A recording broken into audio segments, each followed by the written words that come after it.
بسم اللہ الرحمن الرحیم یا ایہا الذین آمنوا ان جاءکم فاسق بنبأ فتبینوا ان تصیبوا قوما بجہالۃ فتصبحوا علی ما فعلتم نادمین۔ سورہ حجرات آیت نمبر 6۔ اللہ پاک کا فرمان کہ اے ایمان والو، اگر تمہارے پاس کوئی فاسق خبر لائے، اے ایمان والو کوئی فاسق تمہارے پاس کوئی خبر لائے تو تحقیق کر لو کہ کہیں کسی قوم کو بے جانے ایذا نہ دے بیٹھو، کسی قوم کو بے جانے بغیر جانے ایذا تکلیف نہ دے بیٹھو، پھر اپنے کیے پر پچھتاتے رہ جاؤ، پھر اپنے کیے پر پچھتاتے رہ جاؤ۔ سامعین محترم، اس آیت پاک میں ایک تو یہ واضح طور پر سرسری نظر میں جو مفہوم سامنے آیا وہ یہ ہے کہ تمہارے پاس کوئی بھی خبر لانے والا کوئی بھی خبر لائے تو فرمایا اس کی پہلے جانچ پڑتال کر لو، اس کی جانچ پڑتال کر لو، کہیں ایسا نہ ہو کہ اسی خبر پہ یقین کرتے ہوئے تمہارے اندر کسی قسم کا کوئی فطور پیدا ہو جائے اور بغیر تحقیق کہ تم کوئی اور ایسا قدم نہ اٹھا لو جس سے تمہیں تکلیف پہنچے یا اگلے کو تکلیف پہنچے۔ یہ بات تو سرسری طور پہ یہ سامنے آئی کہ کوئی بھی خبر آئے تو اس کی جانچ پڑتال کر لو۔ تو سامعین محترم، ایک اس کا مخصوص پس منظر ہے جس ماحول میں یہ قرآنی آیت نازل ہوئی۔ نبی کائنات صلی اللہ تعالی علیہ وآلہ وسلم نے اپنے اصحاب میں سے ایک صحابی حضرت ولید بن عقبہ رضی اللہ تعالی عنہ کو بنی مستلق سے، یہ قبیلے کا نام ہے، بنی مستلق سے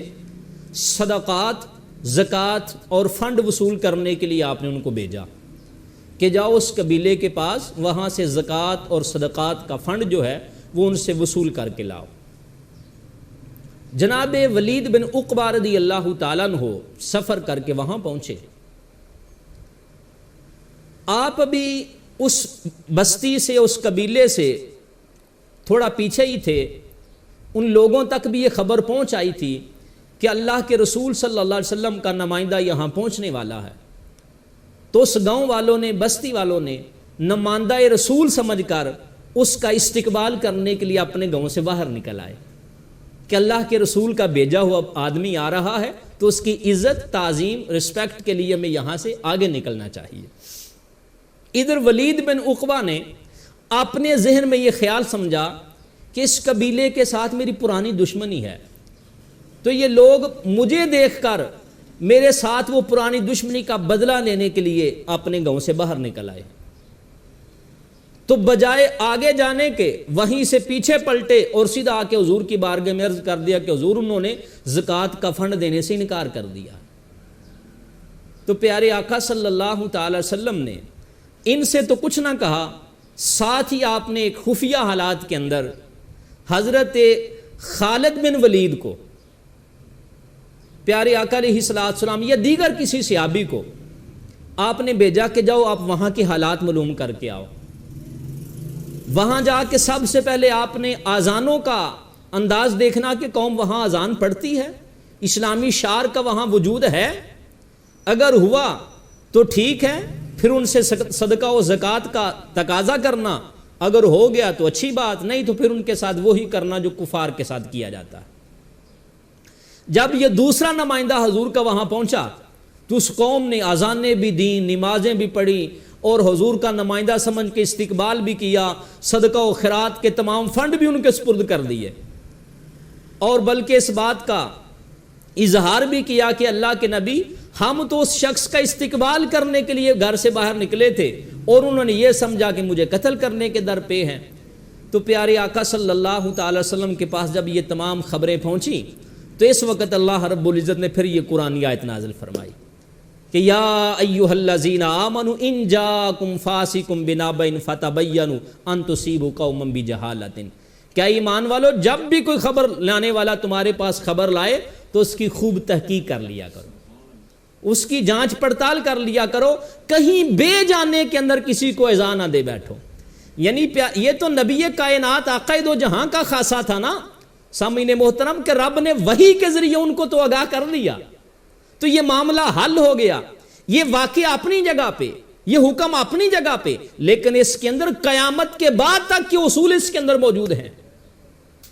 کیا آج ہماری نجی، پرائیویٹ اور عام پبلکی اور گھریلو محافل کے اندر انہی بنیاد کے اوپر ہمارے جھگڑے جنم نہیں لیتے؟ وہ جی فلاں نے تمہارے بارے میں ایسا کہا تھا، میں نے فلاں جگہ سے سنا ہے وہ ایسے ہو رہا تھا، تو اسی بنیاد کے اوپر لڑائی جھگڑا قتل و غارت گالی گلوچ نہ جانے کہاں تک بات پہنچ جاتی ہے۔ تو اگر یہ فرمان رسول سامنے، اللہ کا فرمان سامنے ہو کہ جب کوئی خبر لانے والا خبر لائے تو اس کی تصدیق کر لو، تو ہمارے رشتے ناتے جو ہیں وہ ٹوٹتے ہوئے بچ جائیں۔ جو محبتوں کا ایک باغ چل رہا تھا اس باغ کے اندر نفرت کی دراڑیں نہ پڑیں، لیکن یہ سارے معاملے ہمارے اس بنیاد پر پہنچتے ہیں کہ ہم کانوں کے کچے بن جاتے ہیں۔ انسان کو کانوں کا کچا نہیں ہونا چاہیے کہ جیسی بھی بات آئی اسی کے اوپر کان رکھ لیے، اتنی انفعالی طبیعت نہیں ہونی چاہیے کہ جو ہر چیز کے اوپر ہر معاملے کو دیکھ کر متاثر ہو جائے۔ نہیں، خالق کائنات نے عقل دی، شعور دیا، فہم دیا، اور ان ساری باتوں سے بڑھ کر خالق کائنات نے آمنہ کے لال کا دستور و قانون ان کی صورت کے اندر ہمیں پیش فرمایا۔ ہر لحظہ، ہر لمحہ، ہر معاملے کے اندر ہماری رہنمائی اس کے اندر موجود۔ تو بہرحال سامعین محترم، یہ بہت بڑا سبق ہے میرے اور آپ کے لیے، دوست احباب کی زندگیوں کے اندر محبت کے پھول کھلانے کے لیے یہ بہت بڑا مرحلہ ہمارے سامنے۔ ہماری اکثر لڑائی جھگڑے ان بنیادوں پر ہوتے ہیں، جی ابا جی، امی جی، چاچا جی، خالہ جی، وہ جی، بلکہ یہاں تک کہ میاں بیوی کے معاملات کے اندر وہ آپ کی امی نے ایسا کہہ دیا جی، وہ آپ کے بھائی آئے تھے انہوں نے ایسا کہہ دیا، تو اسی بات کے اوپر وہ یہاں تک معاملہ کہ طلاق تک نوبت پہنچ جاتی ہے اور حالات خراب ہو جاتے ہیں، اور بعد میں پھر پتہ چلتا نہیں جو غلط فہمی ہوئی تھی۔ تو اس سے بہتر نہیں کہ فوری طور پہ بندہ اپنے آپ کو ان معاملات کی طرف نہ لے جائے، بلکہ اللہ رب العزت کے اس فرمان کو سامنے رکھتے ہوئے اور حضور کے اس انداز کو سامنے رکھتے ہوئے اس کی خوب تحقیق کر لی جائے۔ اللہ پاک مجھے اور آپ کو دین کا صحیح فہم اور دین کی صحیح سمجھ اللہ پاک عطا فرمائے۔